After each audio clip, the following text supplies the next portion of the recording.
Congratulations!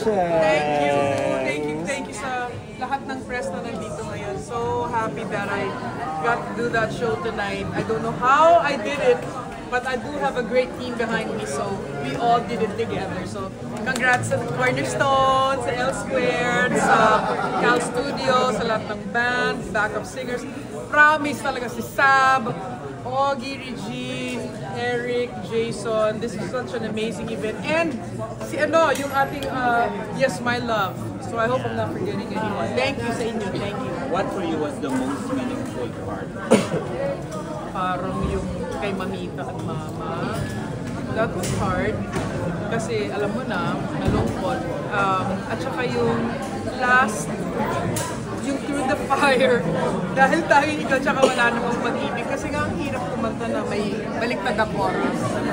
Tapos iba yung weather. So I've been just praying na sana matapos ko lang. Huwag ako mamalat. Kasi sa gitna, malat ako. Sa una, nininervous ako. So yung bandang huli talaga sabi, bahala na. Todo na. Na-miss ka ng crowd and I'm sure na-miss mo rin sila. Bitin ang crowd. Bitin ka rin ba? Bitin ako. But I hope na because of tonight, merong mga makapansin and then they'll maybe want another night. I don't know. Ako ready. I wanna do it again. And again, and again. What was the reason behind having a different version for Wala Namang Pag-ibig? Oh, so if you go sa YouTube, meron doon akong Wala Namang Pag-ibig with McCoy, yung guitarist ni KZ. Nag-entry lang kami, tapos parang hindi siya napapansin. Pero gusto ko yung gitara, wala naman akong -1. So ang sabi ko dun sa isang kutina, nakasama ko sa isang gig, can you listen to this song, do the guitar and piano, kasi pianista siya, ginawa niyang piano. So may -1 ako. Tinesting ko, parang mas masaya to. Kasi alam na nila yung dati eh. So yun ang parang nagustuhan ko. Sabi ko, try natin sa Philippine market. Baka naman magustuhan nila. Para ibang naman, tema, ibang flavor. I'm glad you guys did. So, Yeah. ako na-enjoy ko talaga yan. That's like my favorite thing. Pero did you put a different meaning on how you interpreted it as compared to it? Yeah, hindi ko talaga alam. Sinasaninipan lang ako ng mga espiritu tapos ay, ganito yung feeling. But I think it's more of yung I'm driven by the rhythms rather than lyrics. So yung lyrics, umiiba siya pag nararamdaman ko yung rhythm. So yun talaga ako. Kaya minsan yung kanta, hindi pare-pareho. Iba-iba yung feeling. During the press, can you mention nga dapat si Regine, hindi ko siya available. But then ito nga nag-show up siya. How was it po na parang na-fulfill na? Uy, alam mo na, nag-iyakan na. Yung mga luha namin sa hilik mata ko, nakabasyongga. Alam mo yung ganun ako na. So pre-practice yun pa ba yun? Wala kaming rehearsal. Ay, tara! Kasi iba yung areglo. So sabi ko, paano niya kakanta? Bahala na, sabi ko, punta ka lang. Kasi siya tumawag siya kagabi. Baka makahabol ako. Kung hindi ako makahabol, manunood lang ako. So in-expect ko na manunood lang siya. And lumabas ang lola. So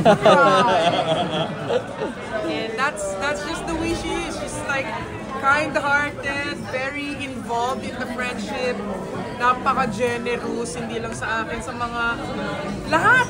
Pag nakikita niyo siyang nag-guest, sa kanya yun, siyang nag-offer. Napakabuti niya talagang tao. So, Reg, thank you. Thank you. How was it all throughout the years? Parang ito nga paglabas po ninyo, sobrang puno. Kumbaga parang remarkable pa rin, bankable pa rin po sa channel. Hindi ko talaga. I expected ko, isasara nila yung taas. So, lahat nasa baba. Paglabas mo, I wasn't, hindi ko sinasabing maso-sold out siya. Ang gusto ko lang, may magpunta. Ganun lang naman akong mangarap. Hindi ako nangangarap ng OA. Di meron. Pero hindi ko na-expect na magugustuhan nila yung flow. Kasi minsan yun yung problema, yung flow ng line-up. Yung tama ba? 4 songs ng una. Maiksi lang dapat kada kanta yun eh. Sabi ko, hindi, buuhin natin. Ha? Mahaba yun ah. Kuuhin natin. Magagalit yung mga yan pag ginawa mong medley. Yes. Tama ako. Chaya, what do you think are the advantages and disadvantages of being in the performing industry for 10 years? Disadvantages? And advantages? So disadvantage, nabiyayaan kasi ako ng maraming kanta na nag-hit. Hindi naman ako sumulat nun, di ba? So the songwriters somehow came up with the best songs. So, paswerte ako. Ang disadvantage lang siguro is that hindi naman lahat ng mga gigs ikaw ang gusto. So, but advantage, I always get gigs because of the songs. Kaya hindi din na po ako nawawalan. Di ba, tinatanong nga lang, bakit siya nag-gig sa US? Email, Instagram, sinasabi nila, magkano po TF nyo? Ano pong attitude? Pwede ba kayo? Taka! Sagot agad. Sa mga spam na hinahanap ko yan sa mga email. So nakakahanap ako ng gigs. Not because I'm asking them, but because they go to the social media, tsaka email. So, that's a big help. Ibig sabihin, hinahanap ka. It's not because of me per se, it's because of the song. At lahat ng mga masyashonders, yung mga lumang tao katulad ko, hinahanap nila yung ganon. At may pera na kami, Mars. Nung dati, kasi mga high school, college pa lang kami ngayon, di ba? May mga pera na pa. Sign. Papasok ko lang po ang ating director, si John Prats. John Prats! Ay, sorry. God is good. Pinramis ko yun, ayokong mag-fail kasi Grabe, we all miss you.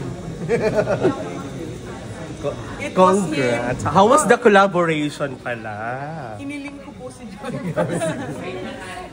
It was kind of hard kasi nga nag-zoom lang kami like once, tama. Tapos we had to Busy do to everything. eh. Hindi naman, pero Hindi, kasi nag-tour kayo eh. So, kaya kailangan ko ng director na mapapagkatiwalaan kahit wala. Alam mo yung ganun? Alam na niya eh, kabisado na niya ako eh. We did a show one time. Newport. And lahat yan, hindi ko nakita yan. As in, today lang. O, dito ka! O, dito ka! O, dyan ka! But you are amazing. Direct, grabe ka. Yung pulso mo, tsaka yung mata mo, yung puso mo, you knew exactly what to do with me. Yan ang nagiging problema, yung hindi alam ang gagawin sa akin. Alam niya. laki advantage din that we worked before. So yung pinahawakan ko talaga. Then, since then, no? Kailan ba yung kayo? 2018. I think that was 2018 or 2019. That's it. Pero siyempre, showbiz, lahat magkakakilala naman, di ba? Kaya lang, not to a point where we work together. That's it. He became a director to my show. Tapos parang na-disappoint pa nga ako nung time na yun kasi talagang grabe yung hindi ko marinig yung sarili ko. Actually, tonight, bingin.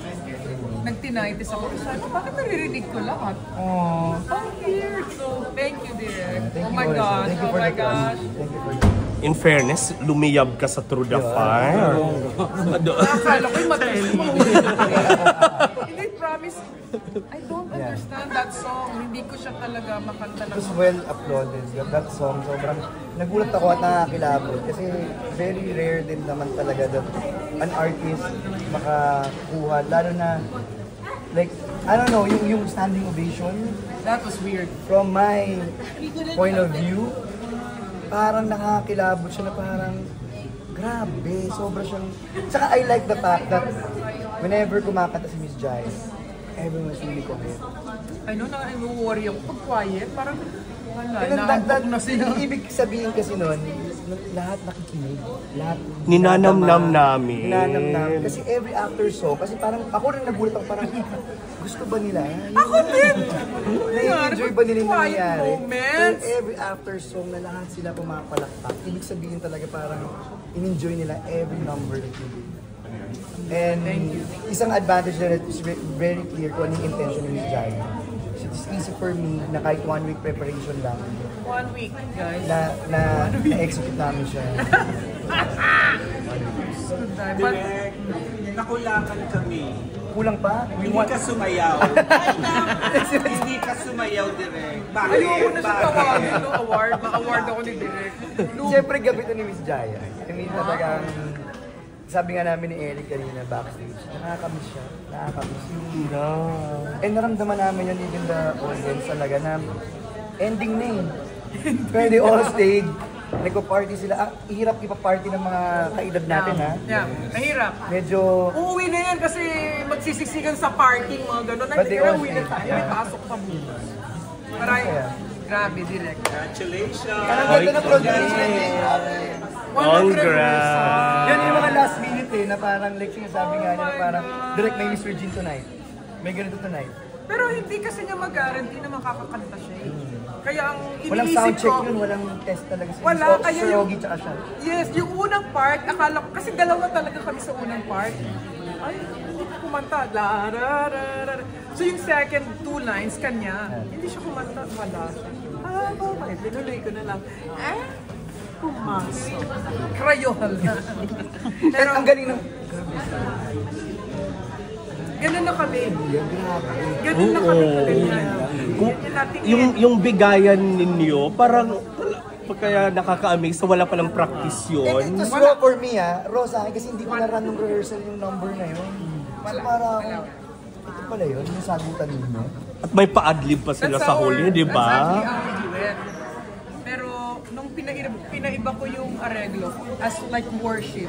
Actually, matagal pa dapat yung umpisa. Sabi niya, sigla ka na niya, nakakahiya naman.